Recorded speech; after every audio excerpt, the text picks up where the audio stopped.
Uma lúcida análise sobre os acontecimentos políticos com Henrique Prior.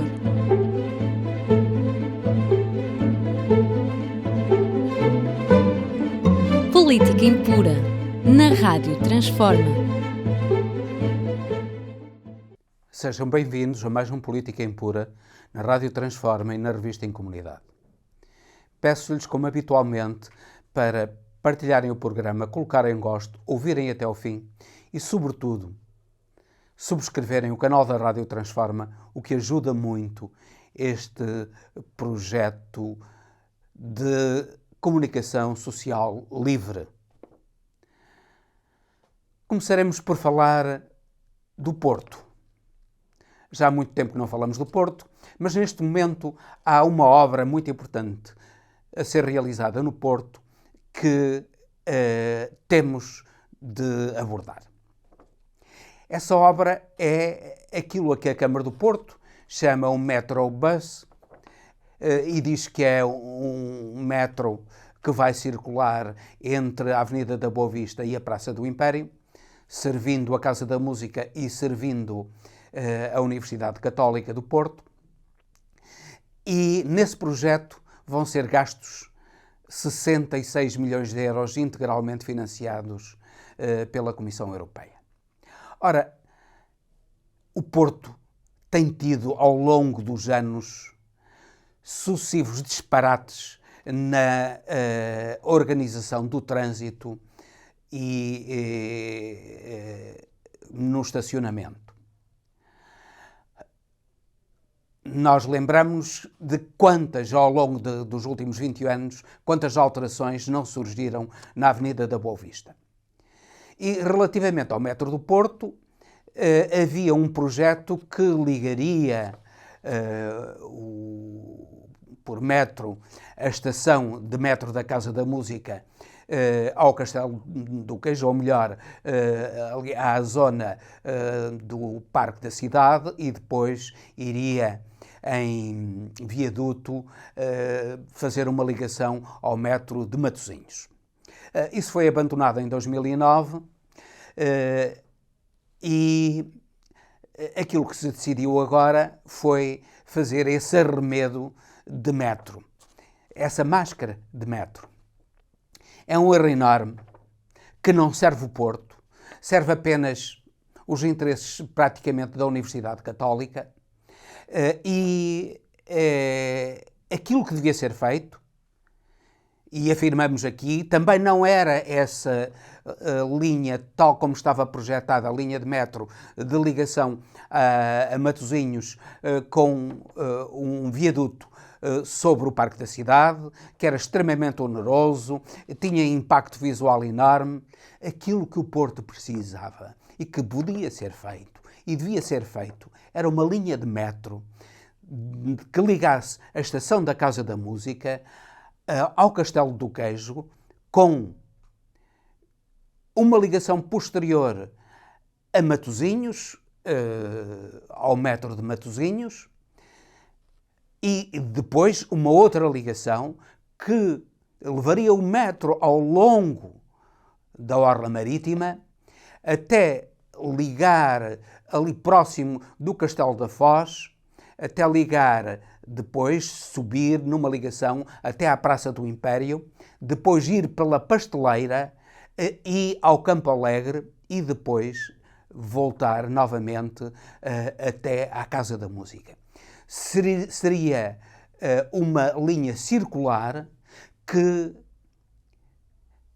poderia ter imenso uso, nomeadamente, repare-se, as longas filas, o enorme tempo de espera que se faz na zona da Pasteleira até à zona do Campo Alegre, e isso devia mudar, sobretudo porque as pessoas necessitam do metro desde a Pasteleira, Praça do Império, até ao Campo Alegre e aqui à Casa da Música, que há imensas pessoas a trabalharem e usarem essa linha.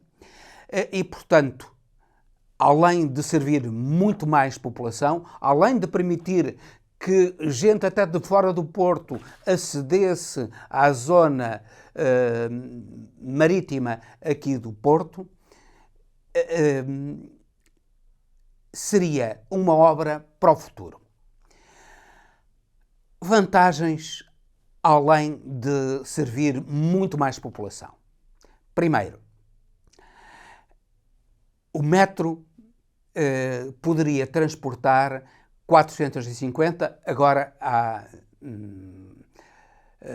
metros que podem transportar com 2 carruagens à volta de 490 pessoas. O bus só transporta 135 pessoas. Repare-se na diferença de capacidade de transporte. Por outro lado, não há ligação intermodal verdadeira entre o final do Metrobus, que é junto à Casa da Música, e a linha do metro, também da Casa da Música. Repare-se que, embora fique perto, não há uma ligação direta, as pessoas têm que circular à chuva e ao sol e ao vento, desde a Casa da Música até ao metro na estação da Casa da Música. Depois há ainda a grave questão do estacionamento na Avenida da Boa Vista. Neste momento, a Avenida da Boa Vista tem cerca de 260 lugares de estacionamento ao longo de toda a avenida e vai ficar com 55. Neste momento há um grave problema de estacionamento na cidade do Porto porque permitiu-se a construção de edifícios com 6 andares, por exemplo, sem zonas de estacionamento privativas e o estacionamento no Porto irá ser gravemente agravado.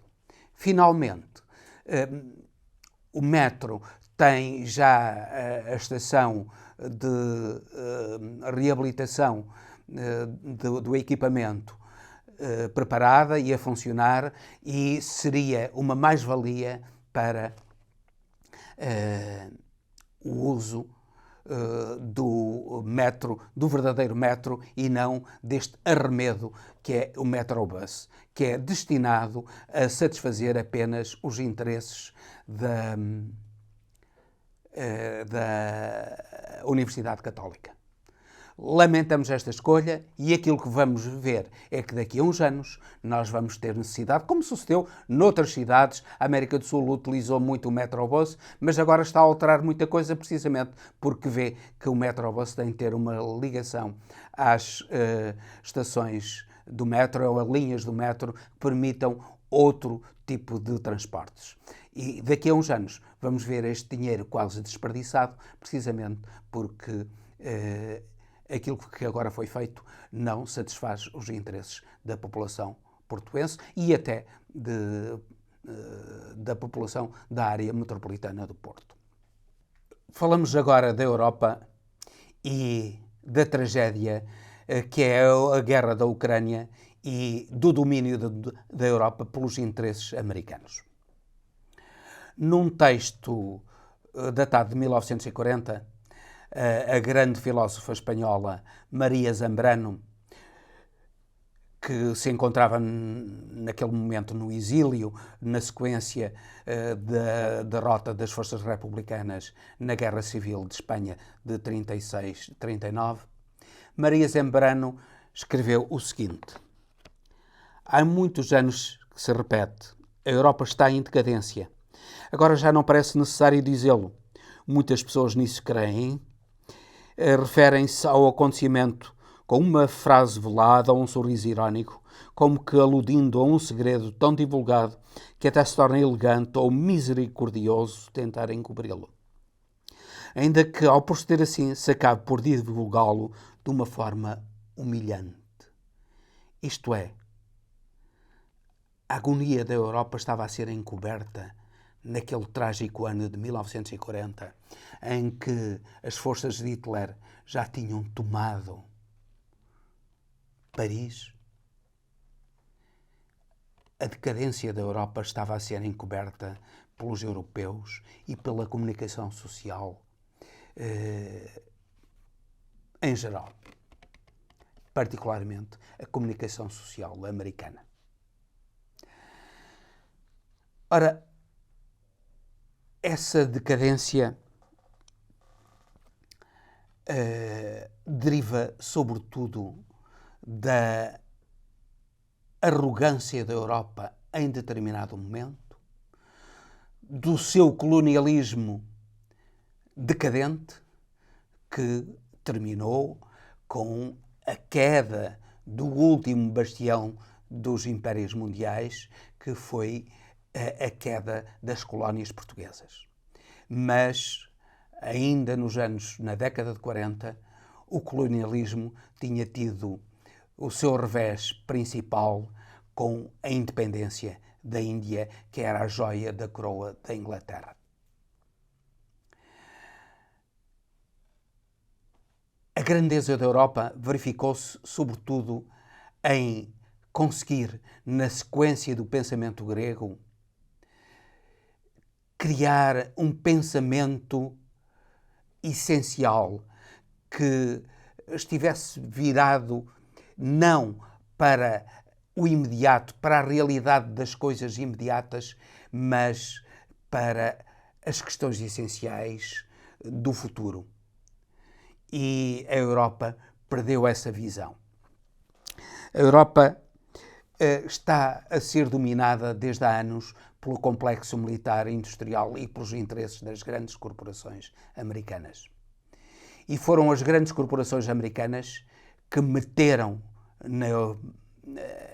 a Europa nesta guerra trágica que já leva entre cerca de 500 mil mortos e mutilados de guerra, esta guerra trágica na Ucrânia. Porque a Europa estava a ser um concorrente para os Estados Unidos, assentando a sua economia no complexo militar e industrial.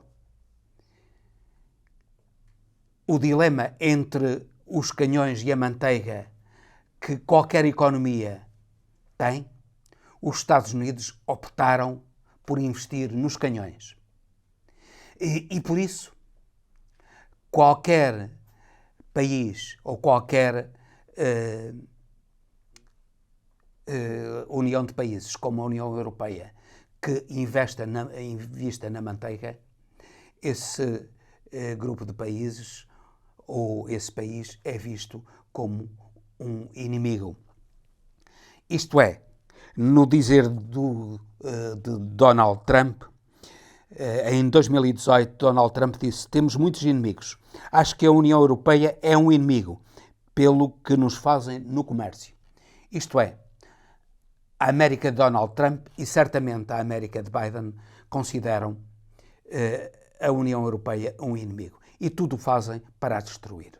Daí que a destruir, claro, no aspecto comercial, não no aspecto militar, porque no aspecto militar contam que a União Europeia lhe compre material de guerra. E por isso estão a exigir aos países europeus que tenham pelo menos 2% do seu orçamento dedicado às forças militares.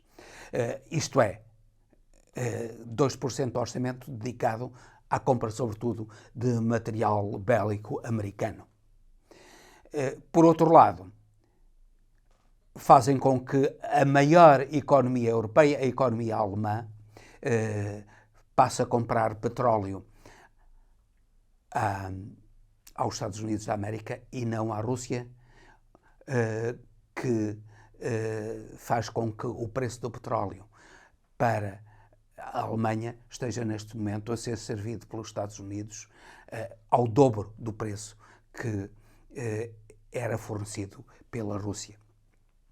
E a indústria alemã esteja agora a sofrer uma queda enorme na produção, com uma recessão a verificar-se neste momento. O cúmulo da submissão da Europa aos Estados Unidos foi agora a indicação por Margrethe Vestager, a Comissária Europeia da Concorrência, de uma americana, consultora da Apple, de outras grandes empresas, da Microsoft, de outras grandes empresas americanas, para conselheira-mor da concorrência, jurista-mor da concorrência europeia. Isto é, aquilo que a Comissão Europeia estava a fazer é colocar no galinheiro da Europa a raposa americana. É um sinal da agonia da Europa face aos interesses americanos. É importante que quem quer uma Europa diferente, quem quer uma Europa que defenda os princípios essenciais da justiça, da solidariedade, da fraternidade, o Estado Social, que tenha consciência disto e que crie novas formas de luta para se defender do domínio do Império Americano. E com isto termino, despedindo-me com amizade até ao próximo Política Impura, pedindo-lhes novamente que partilhem, que subscrevam o canal da Rádio Transforma e também que coloquem as vossas ideias. Vamos ter uma nova programação a partir do final de setembro e queremos que vocês nos deem as vossas sugestões sobre a nossa programação futura.